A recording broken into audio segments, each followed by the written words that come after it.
Okay, so I thought I'd point this out because, I don't know, this is the way I do it. Maybe somebody else does it differently. I put grease on the top. Well, not actually grease. This is ARP engine assembly on the top of the valve, which is basically underneath the lash cap. And then you put it on top of the lash cap. That's my little brush here. Put it on top. The push rod's the same thing.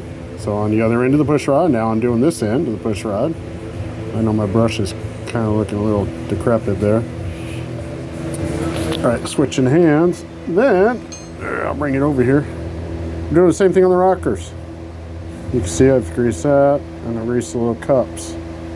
So that basically anywhere there's metal to metal contact, you've got some really high pressure lubricant or assembly lube in there, basically, so that you don't have issues. That's the idea of this.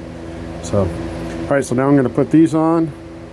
And unfortunately, I can't set the in-play because this customer supplied the rockers, and I did not like the adjustment nuts. They were kind of marred up. So I'm ordering new nuts tomorrow, and unfortunately, I won't be here until later in the day.